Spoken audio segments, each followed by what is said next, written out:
So I'm going to stay looking. Last year's, I just noticed now that we're getting, I think, 5 of the 6 quarterbacks that were taken in last year's draft, and their teams being here, which shows you the mentality of trying to surround them. Give me Bo Nix and the Denver Broncos. And I think, to me, first and foremost, all the headline moves for the Broncos on defense that was already very good. Defensive Player of the Year in Patrick Surtain, very deep defensive line. Brandon Jones was a great signing, but they have filled the remaining holes on this defense. We'll start in free agency.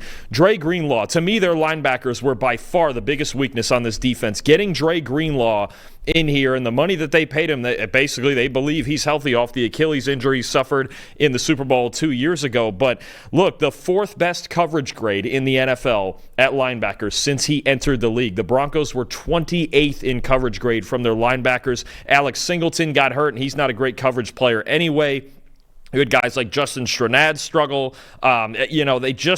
It just wasn't working in the middle of the field with their coverage. Could they prevent big plays? Yeah, they have Surtain, they have Brandon Jones back deep, but getting Dre Greenlaw as a true leader and a great coverage defender, if he's healthy at linebacker, is a big plus for them. You got Talanoa Hufanga at safety, who is the perfect strong safety complement to Brandon Jones, because Brandon Jones is most effective when he's back deep as the center fielder. That's what he wants to do, is hunt footballs deep down the field. Hufanga can roam the box. And then you look at the draft, and I think, look, most of us expected this team to take an offensive weapon, right, in the first round. A Marion Hampton or a receiver, Luther Burden, whatever that may have been. And they threw us a little bit of the curveball and went with Jahdae Barron, the corner from Texas, who led the Power 4 in coverage grade last year, was the best zone coverage player in the entire country.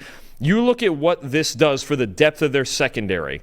And the fact that he can play inside or outside. Look, you have Patrick Surtain on one side, best corner in football last year, Defensive Player of the Year, the whole thing. Broncos corners not named Surtain had a 62.5 coverage grade last year. Essentially, their cornerbacks, if you take out Surtain, are something like the New York Giants, like a bottom 10 unit right around there, okay? You add Barron into this now, inside, outside, or both, however you want to do it. If you want to do the Trent McDuffie role where he's outside on early downs and inside on late downs, however you want to do it, this adds a dimension to their secondary and this back seven that makes this Broncos team extremely dangerous. So, the potential to be the best defense in football next year with their secondary. So Barron was a great pickup. Then you look at offensively, Sean Payton wasn't going to forget about those guys. You get a solid yak threat at tight end in Evan Ingram. He liked Pat Bryant enough to take him out there at receiver in the 3rd round. RJ Harvey, look, I got to be honest with you. We absolutely love him here. We both had him as the 8th best back in the class. He goes late in the 2nd round. I don't see how he doesn't start there. I know you have McLaughlin, who's a good 3rd down option. You have Audric Estime, a short yardage guy. But R.J. Harvey could put up big numbers in year 1 behind this offensive line, maybe even a sleeper offensive rookie of the year candidate. So I just love everything the Denver Broncos did with this offseason, and their defense looks extremely dangerous. If they wanted to continue to make Bo Nix's life easier and say, hey, you don't have to score 35 a week because we've got this defense, they did a great job of it. I think Sean Payton's building this team right. Yeah, I would agree. Again, this was a top 10, top 5 defense in a lot of categories last year.